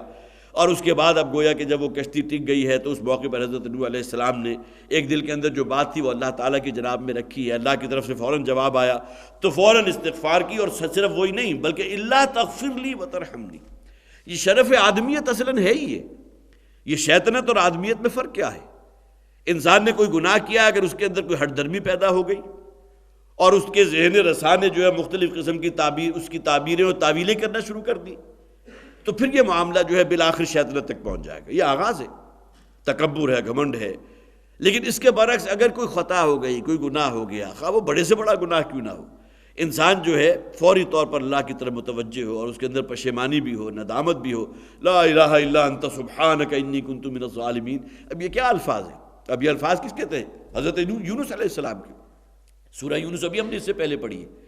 ان سے کیا خطا ہوئی تھی؟ اگر عام انداز میں آپ دیکھیں تو وہ خطا واقعتاً اس کو خطا کہنا ہی نہیں چاہیے کہ حمیت حق میں اور غیرت دینی کے اندر اپنی قوم کو چھوڑ کر نکل گئے۔ اب یہ اللہ تعالیٰ کی طرف سے جو اجازت آنی تھی کہ اب تمہیں نکلنا ہے، اس کا انتظار نہیں کیا، اس کے علاوہ تو کچھ نہیں تھی۔ لیکن یہ کہ بارہ اللہ کی طرف سے ہوا ہے۔ معاملہ مچھلی کے پیٹ میں کتنا عرصہ رہے ہیں اور اس کے بعد پھر اس مچھلی نے اگلا ہے، پورے جسم کے اوپر وہ آبلے بنے ہیں، پھر کتنے عرصے میں وہ ہیل اپ ہوئے ہوں گے۔ لیکن یہ کہ الفاظ کیا تھے؟ لا الہ الا انت سبحانک انی کنت من الظالمین۔ انسان اور رب کے مابین جو فضل ہے اس میں تو کوئی نسبت و تناسب ہے ہی نہیں، خواہ وہ بڑے سے بڑا انسان کیوں نہ، حضرت محمد صلی اللہ علیہ وسلم، لیکن ہیں تو انسان ہی نا۔ الرب رب وان تنزل والعبد عبد وان ترقى، بڑے الفاظ ہیں، بڑے پیارے الفاظ ہیں کہ رب تو رب ہی رہتا ہے، خواہ وہ کتنا ہی نزول اجلال فرما لے، اور بندہ بندہ ہی رہے گا، خواہ وہ کتنا ہی ترفع حاصل کر لے، کتنا ہی اوپر پہنچ جائے۔ رب اور بندے میں فرق تو آپ نہیں دور کر سکتے۔ تو اللہ تعالیٰ نے جو فرمایا انی اعوذک من الجاہلین، تو گویا کہ اس حوالے سے یہ کہ نسبت و تناسب تو اپنے ذہن میں رکھنی چاہیے۔ اللہ تغفر لی وترحمنی، اے پروردگار اگر تو ہی نے مجھے معاف نہ کیا اور تو نے ہی مجھ پر رحم نہ کیا، اکن من الخاسرین، تو میں بھی خسارہ پانے والوں میں سے ہو جاؤں گا۔ قیل یا نوح اہبط بسلام منا، اور اس کے بعد حکم دیا گیا اللہ کی طرف سے، اے نوح اب بڑی سلامتی کے ساتھ اب اتر آؤ۔ گویا کہ یہ کہیں بلند جگہ تھی، کوہ جودی، جہاں وہ کشتی جا کر ٹکی تھی۔ اب وہاں سے تمام نوع کے جو حیوانات تھے وہ بھی اس میں سے برآمد ہو گئے۔ حضرت نوح علیہ السلام اور آپ پر جو ایمان لائے تھے اہل ایمان وہ بھی، اور آپ کے وہ بیٹے بھی، حضرت حام ہے، حضرت یافس ہے، حضرت سام ہے، اور انہی سے جیسا کہ میں نے عرض کیا تھا کہ ایک رائے یہ ہے وَذُرِّيَّتُهُ هُمُ الْبَاقِينَ، قرآن میں جو الفاظ آئے ہیں کہ حضرت نوح علیہ السلام ہی کی ذریت کو ہم نے باقی رکھا، گویا کہ آگے نسل انسانی غالباً حضرت نوح علیہ السلام کے ان 3 بیٹوں ہی سے چلی ہے۔ بہرحال جو کچھ بھی تھا ان تمام کے بارے میں حکم دے دیا گیا۔ قیل یا نوح اہبط بسلام منا، اور حکم ہوا اللہ کی طرف سے کہ اے نوح اب یہاں اتر آؤ، اس بلندی سے جا کر وہ کشتی ٹکی تھی، اور بہت سلامتی کے ساتھ ہماری طرف سے، وبرکات علیک، اور تم پر بھی برکتیں ہوں اللہ کی، وعلی امم ممن معک، اور امتوں پر بھی کہ جو تمہارے ساتھ ہیں۔ یہاں تو امم سے مراد وہ لوگ لیے جا سکتے ہیں جو حضرت نوح علیہ السلام پر ایمان لے آئے تھے۔ گویا کہ اب ایک شخص جو ہے ایک امت کا درجہ رکھتا ہے، اور آگے جو نسل پھیل رہی ہے، اگر تو وہی بات ہو کہ تین جو بیٹے تھے حضرت نوح علیہ السلام سے، انہی سے نسل انسانی آگے چلی ہے تو بات دوسری ہے۔ لیکن یہ کہ اعلیٰ امم، اس میں بعض حضرات نے یہ بھی رائے لی ہے کہ وہ لوگ کہ جو حضرت نوح علیہ السلام کے ساتھ اس کشتی میں سوار ہوئے تھے، اب ان میں سے ہر شخص جو ہے گویا کہ امت کا درجہ رکھتا ہے، اور آگے جو نسل انسانی پھیلی ہے اس سے آگے تو وہی ہے کہ جو آج 7 ارب کی تعداد میں اسی میں آگے سے آگے بڑھتے ہوئے اس کو ملٹیپلائی کرتے ہوئے یہاں تک پہنچی۔ وعلی امم ممن معک وامم سنمتعهم ثم یمسهم منا عذاب علیم، اور علی امم میں وہ بھی آ گئے وہ حیوانات بھی آ گئے کہ جنہیں اللہ نے ابھی باقی رکھنا تھا۔ اگرچہ بہت سے سوالات جو ہے ذہن میں پیدا ہوں گے کہ وہ اس وقت یہ تھے یا نہیں تھے، ڈائناسور کا بھی کوئی دور تھا، آیا ان میں سے بھی کسی کو سوار کیا تھا یا نہیں کیا تھا، یا وہ دور بیت چکا تھا؟ یہ تمام چیزیں صرف گویا کہ ایک آپ کہیے کہ انسان کی ذہنی عیاشی قسم کی چیزیں ہیں کہ آدمی اس کے اندر الجھ کر رہ جائے، اسی کی تحقیق کرتا رہے۔ جبکہ اصل میسج جو قرآن چاہتا ہے کہ وہ قوم کے جو بدکار تھی، جو فاسق و فاجر تھی، جو اپنے رب کی رسول کی دی اس دعوت کو قبول نہیں کر رہی تھی، اس کے اوپر اللہ کا عذاب نازل ہوا، اور اللہ کی سنت ہے۔ یہ الگ بات ہے کہ اب قیامت تک یہ معاملہ نہیں ہوگا کہ پوری کی پوری قوم کو کہیں ملیا میٹ کر دیا جائے، عذاب آئیں گے۔ وَلَنُذِيقَنَّهُم مِّنَ الْعَذَابِ الْأَدْنَىٰ دُونَ الْعَذَابِ الْأَكْبَرِ، اور کتنے ہی ایسے حوادث آتے ہیں، آپ اسے آفات سماوی کہہ لیجئے، سونامی کے شکل میں ہو، اور کتنا عرصہ پہلے، کوئی زیادہ عرصہ کی بات نہیں ہے، 3-4 سال پہلے وہ زلزلہ جو آیا تھا جس میں لاکھوں افراد تلف ہوئے تھے۔ یہ تمام چیزیں کس لیے ہیں؟ اس لیے کہ انسان کو جھجوڑ دیا جائے، کچھ اسے گویا کہ اسے توفیق ملے اللہ کے حضور انابت اور رجوع کرنے کی۔ اور یہ عذاب استیصال والا جہاں تک معاملہ ہے، اس کے بارے میں اللہ تعالیٰ نے غالباً اب قیامت تک کے لیے یہ نہیں ہوگا کہ تمام کافروں کو ہلاک کر دیا جائے۔ شاید قیامت کے موقع پر تو یہ کچھ ہو جائے گا کہ بالآخر جو ہے تو تمام اہل ایمان جو ہیں وہ تو اس دنیا سے رخصت کر دیے جائیں گے، اور پھر وہ قیامت صرف انہی لوگوں کے اوپر۔ یہ بھی ایک سوچنے والے لوگ ہیں جو بہت تحقیق کرنے کے عادی ہیں کہ قیامت کب آئے گی کہ جب کہ اس روئے ارضی پر کوئی ایک شخص بھی ایسا نہیں ہوگا کہ جو موحد ہو، اور اس سے پہلے کوئی ایسی ہوا چلے گی کہ جس کے زیر اثر تمام اہل ایمان جو ہے وہ بڑی پرسکون موت سے ہمکنار کر دے گا۔ اللہ تو علی کل شیء قدیر ہے۔ اس کے بعد قیامت آئے گی تو علی امم سنمتعہم، اور وہ امتیں بھی کہ جنہیں ہم اس دنیا کے ساز و سامان سے حصہ دیں گے، متاع دنیاوی میں سے ہم انہیں بہت کچھ دیں گے، ثم یمسہم منا عذاب علیم، اور پھر ان تک جو ہے ہمارا دردناک عذاب پہنچے گا۔ یہاں بھی گویا کہ بین السطور وہی بات آ گئی، اگر اللہ پر ایمان لاؤ گے، توحید والا رستہ اختیار کرو گے، صدقات اور خیرات اور نیکیوں اور بھلائیوں والا رستہ اختیار کرو گے، جس کی طرف رسول وقت دعوت دے رہے ہیں، تو اللہ تعالیٰ اس دنیا میں بھی آپ کو بہت کچھ دے گا۔ ربنا آتنا فی الدنیا حسنہ، اس دنیا میں حسنات کا طلب کرنا جو اللہ تعالیٰ نے اس کی دعا کی تلقین کی ہے، لیکن یہ نہیں کہ صرف اسی دنیا تک معاملہ فوکس ہو کر رہ جائے، بلکہ اصل شے آخرت سامنے رہنی چاہیے جو ہماری اصل زندگی ہے اور جس کے لیے اصل میں ہمیں کمائی کرنی ہے۔ ثم یمسہم منا عذاب علیم، اور پھر یہ کہ ہماری طرف سے انہیں دردناک عذاب بھی پہنچے گا۔ جو ایمان نہیں لائیں گے اس دنیا میں بھی ذلیل و رسوا کر دیے جائیں گے، اور پھر یہ کہ بہرحال آخرت میں جو ہے ان کو وہ دردناک ترین عذاب جو ہے جہنم کا، اس سے تو ہمکنار ہونا ہی ہے۔ تلک من انباء الغیب نوحیہا الیک، اب یہ گویا کہ حضرت نوح علیہ السلام کا جہاں بڑی تفصیل سے ذکر ختم ہوا، اب یہاں فرمایا گیا کہ یہ ہیں وہ غیب کی باتیں جو اے نبی صلی اللہ علیہ وسلم نوحیہا الیک، جو آپ کی طرف ہم نے وحی کی ہے۔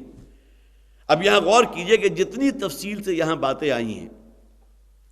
نبی اکرم صلی اللہ علیہ وسلم کے علم میں کیسے آ گئے؟ یہاں گویا کہ اب بین السطور اشارہ ان لوگوں کی طرف بھی ہے جو حضور کی مکی صورت ہے، ابھی حضور پر ایمان لانے والوں کی تعداد تو زیادہ نہیں ہے، مختلف قسم کے اعتراضات بھی ہیں، جیسا کہ ہم پڑھ چکے ہیں، یہ تو محمد کا اپنا کلام ہے صلی اللہ علیہ وسلم، یا یہ کہ کوئی ایسا عجمی ہے عالم کہ جس کی خدمات جو ہے محمد نے حاصل کی ہیں صلی اللہ علیہ وسلم، اور وہ رات کو آ کر جو ہے وہ تورات کی باتیں بھی اور انجیل کی باتیں بھی آ کر محمد کو سنا دیتا ہے، اور وہ پھر اگلے دن کہتے ہیں مجھ پر وحی آئی، معاذ اللہ ثم معاذ اللہ۔ تلک من انباء الغیب نوحیہا الیک، یہ ہیں وہ چھپی ہوئی غیب کی باتیں کہ جو اے نبی صلی اللہ علیہ وسلم ہم نے آپ کو وحی کے ذریعے پہنچا دی۔ اب سیدھی سی بات ہے کہ حضور تک یہ باتیں کیسے پہنچی؟ آپ سے تو کسی ایسے عالم نے، یہودی عالم نے کہ جو تورات کا علم رکھنے والا ہو، تورات میں یہ چیزیں موجود تھیں، اور اسی بنیاد پر ظاہر ہے کہ وہ جو فلم بنائی گئی تھی بائبل کے نام سے، اس میں تمام انبیاء کا ذکر جو موجود ہے، کیا انہوں نے قرآن کو بنیاد بنایا تھا؟ انہوں نے تو بائبل کو بنیاد بنایا، اور بائبل کے ان تمام چیزوں کو گویا کہ وہ تصورات کی ایک وہ نظر دے کر جو ایک فلم کی شکل میں بنا دیا۔ اب ان کا اصل ماخذ جو تھا، جو اس کا اصل منبع ان لوگوں کا تھا، وہ تو بائبل تھی، اور بائبل میں یہ چیزیں تمام موجود تھیں۔ حضرت مریم کا ذکر بھی تھا، اور پھر یہ کہ خاص طور پر اب سورہ مریم میں آ جائے گا کہ جہاں ہو رہا تھا اس وقت مکالمہ کہ مریم کی کفالت کون کرے گا، وہاں بھی قرآن نے یہ الفاظ کہے ہیں کہ اے محمد صلی اللہ علیہ وسلم، آپ تو اس وقت موجود نہیں تھے کہ آپ کے علم میں یہ باتیں آتی، کہ ان لوگوں نے قرآن اندازی کی تھی، اور پھر یہ کہ مریم کی کفالت کے لیے جو ہے تمام لوگ تیار تھے کہ میں اس کا کفیل ہوں، میں اس کا کفیل ہوں، اس لیے کہ انتہائی جسے آپ سعادت مند وہ بچی تھی، اور اس کے اندر جو بھی بہرحال انواری و تجلیات اللہ نے رکھے تھے۔ وَكَفَّلَهَا زکریا، اور بالآخر اس قرآن اندازی کا نتیجہ کیا نکلا کہ حضرت زکریا علیہ السلام اس کو اللہ تعالیٰ نے جو ہے گویا کہ ان کا کفیل بنایا۔ تو اس موقع پر بھی یہ الفاظ موجود ہے کہ اے محمد صلی اللہ علیہ وسلم آپ تو موجود نہیں تھے وہاں اس موقع پر کہ آپ کے علم میں تمام باتیں آئیں کہ اس وقت قرآن ڈالا گیا تھا، اس کے بعد لوگ جھگڑ رہے تھے کہ کون اس کی کفالت کرے گا. تو یہاں بھی بالکل وہی باتیں آ گئیں کہ اتنی تفصیل سے جو باتیں اللہ تعالیٰ نے بیان کی ہیں، ذالک من انباء الغیب نوحیہا الیک، یہ وہ غیب کی باتیں ہیں اے نبی صلی اللہ علیہ وسلم جو ہم نے آپ تک وحی کی ہیں. اے نبی صلی اللہ علیہ وسلم ما کنت تعلمها انت ولا قومک من قبل ھذا، نہ تو آپ ان باتوں سے واقف تھے اور نہ ہی آپ کی قوم کے لوگ واقف تھے ان باتوں سے. جیسا کہ میں نے عرض کیا کہ ہاں وہ تو تھے جو تورات اور انجیل کا علم رکھنے والے تھے، ان کتابوں کو پڑھنے والے تھے، وہ تو واقف تھے، لیکن یہ کہ قریش مکہ اپنے آپ کو دین ابراہیمی میں سمجھتے ہوں، لیکن یہ کہ ان ڈیٹیل سے تو واقف نہیں تھے. تو گویا کہ یہ بھی بہت بڑی دلیل ہے کہ محمد رسول اللہ صلی اللہ علیہ وسلم اللہ کے رسول ہیں، اور ایک فرشتہ آتا ہے کہ جو اس وحی کو حضور تک پہنچا رہا ہے. ورنہ کیا سوال اس بات کا کیا جواب ہے کہ حضور کو ان تمام باتوں کی خبر کیسے ہو گئی؟ تو ما کنت تعلمها انت ولا قومک، اے نبی نہ تو آپ واقف تھے، آپ کو خبر تھی ان باتوں کی، اور نہ ہی آپ کی قوم کو، من قبل ھذا اس سے پہلے، فاصبر تو آپ بھی صبر سے کام لیجیے. بڑے پیارے الفاظ ہیں. حضرت نوح علیہ السلام کا پورا تفصیل سے ذکر کرنے کے بعد کہ وہ 950 برس تک وہ ثابت قدم رہے. یہ الگ بات ہے کہ بالآخر ان کی زبان پر بھی الفاظ آ گئے تھے، رب انی مغلوب فانتصر، اے پروردگار میں تو اب مغلوب ہوا چاہتا ہوں. یہ قوم اب معلوم ہوتا ہے مجھ پر غلبہ جو ہے وہ ہوا چاہتا ہے. فانتصر تو میری مدد فرما. گویا کہ مدد فرمانے سے مراد کیا تھی؟ کہ اب گویا کہ اس قوم کو جو ہے جو تیرا وعدہ تھا کہ آسمان سے عذاب نازل ہوگا، کوئی ہلاکت ہوگی، اب وہ وقت آ جانا چاہیے. لیکن یہ بات حضرت نوح علیہ السلام کی زبان سے کب نکلی؟ جب 950 برس کا عرصہ بیت چکا، اور نبی اکرم صلی اللہ علیہ وسلم پر اب بھی آغاز وحی کا 7 یا 8 برس بیتے ہیں. لیکن یہ کہ یہ واقعات سنا کر گویا کہ وہ جو اس کے صبر کے اور استقامت کے ایک پہاڑ تھے حضرت نوح علیہ السلام، فاصبر تو اے نبی صلی اللہ علیہ وسلم آپ بھی صبر سے کام لیجیے، آپ بھی برداشت کیجیے. آپ کے سامنے تو مثال ان کی بھی موجود ہے حضرت نوح علیہ السلام کی. اور پھر یہ کہ اللہ تعالیٰ نے جو ان سے وعدہ کیا تھا کہ اس قوم کو جو ہے پھر اللہ نے ہلاک کر دیا، اور بالآخر گویا کہ غلبہ جو حاصل ہوا اس رسول کو ہوا اور جو لوگ ان پر ایمان لے آئے تھے. ان العاقبۃ للمتقین، یقیناً انجام کار جو ہے، بہتری اور بھلائی کن لوگوں کے حصے میں آنے والی ہے؟ جو متقین ہیں. اللہ تعالیٰ اس دنیا میں بھی انہیں سربلندی عطا فرمائے گا، وَأَنْتُمُ الْأَعْلَوْنَ إِن كُنتُم مُؤْمِنِينَ. اور پھر یہ کہ آخرت کی سربلندی اور آخرت میں کامیابی اور فوز و فلاح جو ہے وہ تو ان کے لیے یقیناً اللہ کی طرف سے وعدہ ہے ہی. وَإِلَىٰ عَادٍ أَخَاهُمْ هُودًا. اب دیکھیے، اب اگرچہ بڑی تفصیل سے حضرت نوح علیہ السلام کا ذکر ہو گیا، لیکن اب یہ عموماً زمانی اعتبار سے جب بھی قرآن ذکر کرتا ہے تو حضرت نوح کے بعد فوراً ذکر جو ہے حضرت ہود کا آ جاتا ہے، قوم عاد کا. اب ان کے درمیان کتنا فصل ہے کچھ نہیں کہا جا سکتا، ممکن ہے 1000 1500 برس کا فصل ہو، 800-900 برس کا فصل ہو. لیکن یہ کہ بہرحال اس کے بعد جو اگلی قابل ذکر قوم ہے جس کا ذکر قرآن کرتا ہے وہ قوم عاد ہے. وَإِلَىٰ عَادٍ أَخَاهُمْ هُودًا، اور قوم عاد کی طرف ہم نے بھیجا ان کے بھائی ہود کو. قَالَ يَا قَوْمِ اعْبُدُوا اللَّهَ مَا لَكُم مِّنْ إِلَٰهٍ غَيْرُهُ. بالکل وہی الفاظ جو حضرت نوح علیہ السلام کی اپنی قوم کی طرف جو دعوت توحید دیتے ہوئے آئے تھے. تو حضرت ہود نے فرمایا، اے میری قوم کے لوگو، اللہ ہی کی پرستش کرو، اللہ کی عبادت کرو.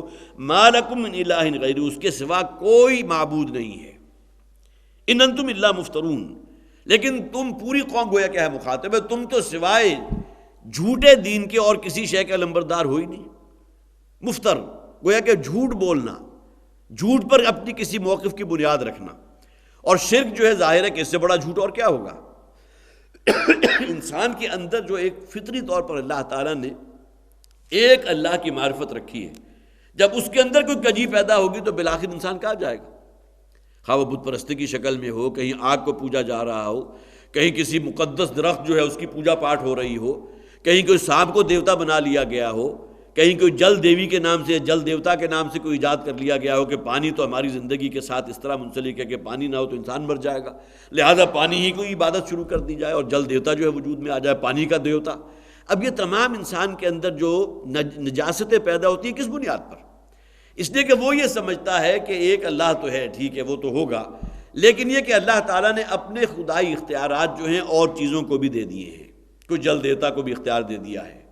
کہ فلاں شے کو بھی دے دیا ہے، فلاں دیوی کو بھی دے دیا ہے، فلاں کے جو ہے اختیار میں اللہ نے یہ دے دیا ہے کہ اولاد نرینہ حاصل کرنی ہو تو اس کی عبادت کرو، اس کے سامنے سجدہ ریز ہو جاؤ. اب یہ وہ شیطان انسان کے ذہن کے اندر جو ہے وہ پورا کا پورا خاکہ بنیاد اس کی بنیاد رکھ دیتا ہے. تو فرمایا یہاں کہ یا قوم اعبدوا اللہ ما لکم من الہ غیرہ ان انتم الا مفترون، تم سوائے جھوٹ کے تم سب کچھ جو کچھ کر رہے ہو اور جو تمہاری بنیاد ہے، جس پر تمہاری دینی جو بھی ایک تصور قائم ہے، وہ تمام کا تمام جھوٹ کی بنیاد پر ہے۔ یا قوم لا اسألکم علیہ اجرا، اے میری قوم کے لوگوں میں تم سے کوئی اجر تو طلب نہیں کرتا، صبح سے شام تک ایک ہی دھن ہے،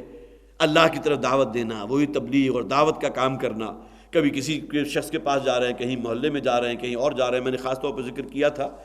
اور جو حضرات بھی آغاز میں موجود تھے، حضرت نوح علیہ السلام کا وہ قصہ تو یہاں ختم ہوا، لیکن یہ کہ سورہ نوح کی وہ آیات جو ہیں ان کا ذرا تیزی سے ترجمہ کر دیا، جہاں میں نے عرض کیا تھا کہ حضرت نوح علیہ السلام نے جو فریاد اللہ کی جناب میں کی تھی۔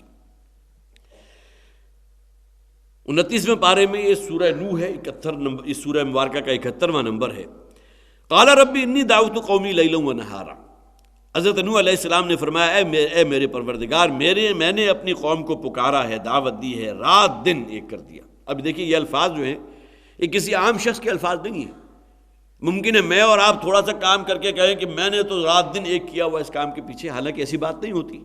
لیکن یہاں یہ بات کہنے والے کون ہیں؟ اللہ کے رسول ہیں، حضرت نوح علیہ السلام ہیں۔ اے پروردگار میں دن اور رات اپنی قوم میں ایک ہی کام کرتا رہا، اور وہ کام کیا تھا؟ دعوت کا کام۔ قال رب انی دعوت قومی لیلا و نہارا۔ اب دعوت سے اگلا مرحلہ تو اس صورت میں آئے گا نا کہ جب کہ کچھ لوگ جمع ہو جائیں گے، کہ جمعیت جمع ہو جائے گی، اور اس کے بعد انسان جو ہے پھر گویا کہ اگلے مراحل کی طرف سوچتا ہے، لیکن یہاں تو معاملہ گویا کہ پہلے قدم ہی پر ختم ہو گیا۔ فلم یزدہم دعائی الا فرارا، اور میری پکار اور میری دعوت کا نتیجہ کیا نکلا اس قوم میں؟ سوائے فرار کے، اور مجھ سے اور مزید دور ہو گئے۔ ظاہر ہے کہ نبی اور رسول سے دور ہونے کے معنی کیا ہوئے؟ کہ اللہ سے دور ہو گئے، توحید کی بات سے دور ہو گئے۔ وَإِنِّي كُلَّمَا دَعَوْتُهُمْ لِتَغْفِرَ لَهُمْ جَعَلُوا أَصَابِعَهُمْ فِي آذَانِهِمْ، اور جب کبھی بھی میں نے انہیں دعوت دی ہے، پکارا ہے تیری طرف، تاکہ وہ متوجہ ہوں تیری طرف اور اپنے گناہوں کو بخشوائیں تجھ سے، جَعَلُوا أَصَابِعَهُمْ فِي آذَانِهِمْ، انہوں نے اپنے کانوں میں اپنی انگلیاں ٹھوس لی تاکہ وہ بات ہی ان تک نہ پہنچے۔ وَاسْتَغْشَوْا ثِيَابَهُمْ، اور اپنے کپڑے جو ہیں اپنے اوپر لے لیے۔ مراد کیا ہے کہ کوئی شخص کسی کے ساتھ اگر اظہار تغافل کرنا چاہے تو کیا ہوگا؟ اگر لیٹا ہوا اور چادر اس کے پاس ہے، چادر اپنے اوپر لے لے گا کہ بھائی میں تمہاری بات سننے کو تیار نہیں۔ تو ایسے بھی کتنے موقع پر ہوا ہوگا کہ حضرت نوح علیہ السلام گئے ہیں اور جا کر وہ شخص جو ہے فوراً وہ چادر لے کر ہو گیا کہ بھائی میں تو تمہیں گویا کہ منہ لگانے کا بھی روادار نہیں، تمہاری بات سننے کا بھی روادار نہیں۔ جعلوا اصابعهم فی آذانہم، جب میں دعوت دیتا تھا تو اپنے کانوں میں انگلیاں ٹھوس لیتے تھے اور اپنے کپڑے اپنے اوپر اوڑھ لیتے تھے۔ وَأَسَرُّوا وَاسْتَكْبَرُوا اسْتِكْبَارًا، اور پھر وہ غرور کرتے تھے، بہت بڑا غرور۔ اور اس سے بڑا استکبار تو کوئی نہیں نا کہ اللہ کی دعوت کو ٹھکرا دیا جائے۔ گویا کہ اس سے بڑا انسان کے اندر کبر اور کیا ہوگا کہ اللہ کی بات کو پس پش ڈالا جائے اور یہ سمجھے کہ نہیں میں حق پر ہوں۔ ثم انی دعوتہم جہارا، اور اے پروردگار پھر میں نے اپنی قوم کو پکارا تھا بلند آواز کے ساتھ۔ جہر کسے کہتے ہیں؟ بلندی کے، بلند آواز کے ساتھ۔ ثم انی اعلنت لہم واسررت لہم اسرارا، اور پھر میں نے انہیں علل اعلان بھی پکارا، کہیں کچھ لوگ جمع ہیں تو وہاں کھڑے ہو کر بھی دعوت و تبلیغ کا کام کیا ہے۔ واسررت لہم اسرارا، اور ایک ایک شخص کے پاس جا کر بھی چپکے چپکے کوئی بات پہنچانا، بہت ہی مخفی طریقے سے پہنچانا، گویا کہ جسے آپ کہتے ہیں کسی گھر پر جا کر دستک دے کر اس تک بات پہنچانا، یہ کام بھی میں نے کیا۔ فقلت استغفروا ربکم انہ کان غفارا، اور میں نے ان سے کہا کہ اپنے رب کے حضور استغفار کرو، توبہ کرو، انہ کان غفارا، یقیناً وہ معاف فرمانے والا ہے، بخشنے والا ہے۔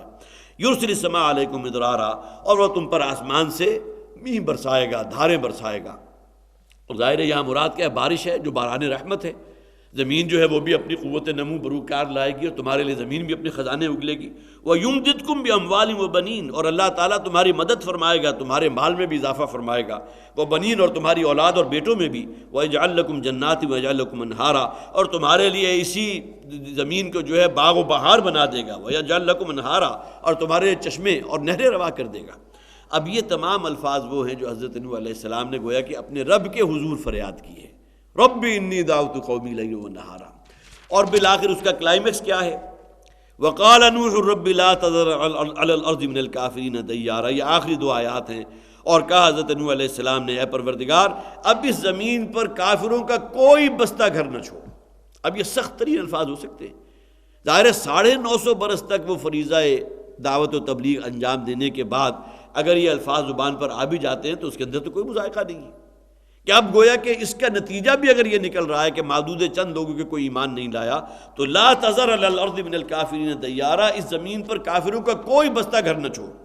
انک ان تذرہم یضلوا عبادک ولا یلدوا الا فاجرا کفارا، اب گویا کہ یہ کہنے کی تو کوئی منطقی بات ہے، ظاہر ہے کہ اللہ تعالیٰ کے علم میں لانا مقصود نہیں ہے، اللہ کو تو معلوم ہے،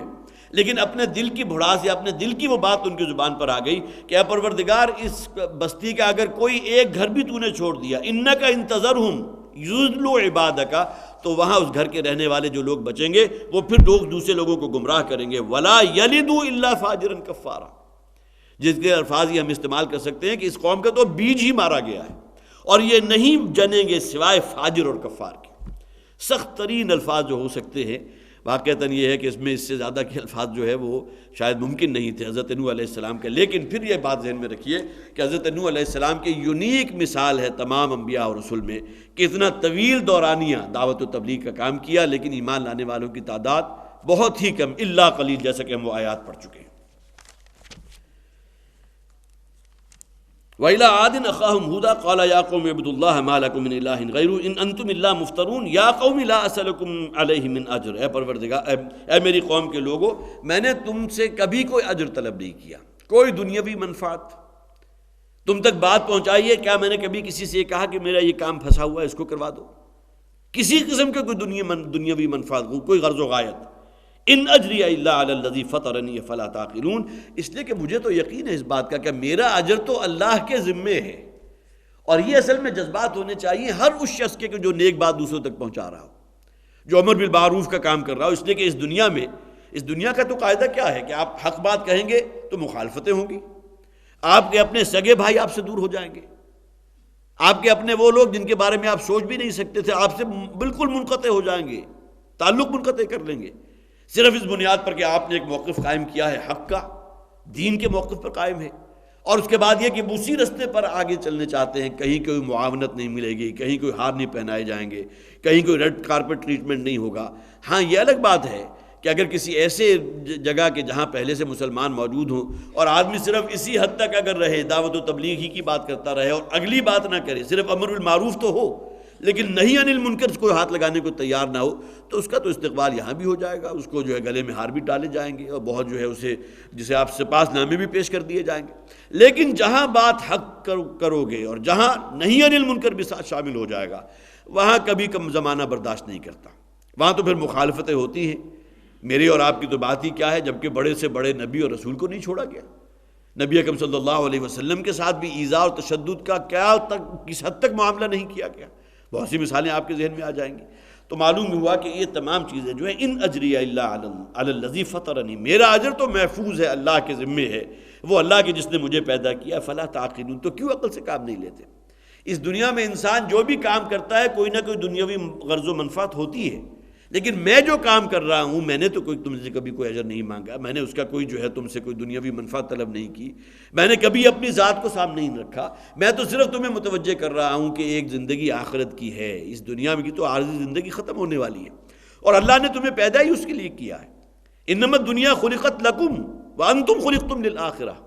یہ دنیا تو اللہ نے تمہارے لیے پیدا کی ہے، یہاں کے ساز و سامان تمہارے لیے ہے، لیکن یہ کہ تمہیں اللہ نے آخرت کے لیے پیدا کیا ہے۔ تو نبی اور رسول کا تو کام ہی یہ ہے، اور اس کے لیے وہ کسی سے کوئی اجر اور کوئی معاوضہ طلب نہیں کرتا، کوئی دنیاوی منفعت اس سے حاصل نہیں کرتا۔ ان اجری الا علی الذی فطرنی، میرا اجر جو ہے وہ ہے اللہ کے ذمہ جس نے مجھے پیدا کیا۔ افلا تعقلون، تو کیوں عقل سے کام نہیں لیتے؟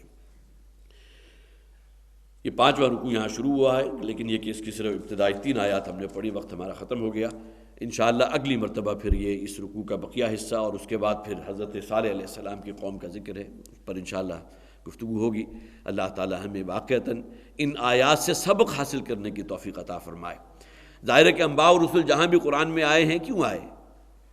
اگر کہیں ہمارا معاملہ بھی صرف یہ ان ہو اللہ اساطیر الاولین، یہ تو اصل میں گزشتہ لوگوں کی کچھ کہانیاں ہیں، قصے ہیں کہ جو ہمیں سنا دیے گئے، یہ تمام چیزیں ہمارے لیے عبرت کے لیے ہیں، واعظ و نصیحت کے لیے ہیں، تاکہ یہ کہ ہم اپنا جائزہ ان تمام احوال و واقعات میں لیں، اور جس طرح وہ حق کے لمبردار بن کر کھڑے ہوئے تھے اور بالآخر اللہ کی مدد انہیں حاصل ہوئی تھی، اسی طرح ہر شخص کو، جیسا کہ حضور نے فرمایا کہ بلغوا عنی ولو آیۃ، دین کی بات، قرآن کی بات اگر تم تک پہنچی ہے تو اسے پہنچائے دوسرے لوگوں تک، اس لیے کہ یہ دعوت و تبلیغ کا معاملہ بھی ہے، اور پھر یہ کہ سنت انبیاء اور رسول بھی ہے۔ تو اس حوالے سے ہمیں ان آیات میں اپنے لیے جو ہے وہ یقیناً سبق حاصل کرنا چاہیے۔ اللہ تعالیٰ ہمیں ان آیات کی سمجھ عطا فرمائے اور ان پر عمل کرنے کی ہمیں توفیق عطا فرمائے۔ بارک اللہ لی ولکم فی القرآن العظیم ونفعنی وإیاکم بالآیات والذکر الحکیم۔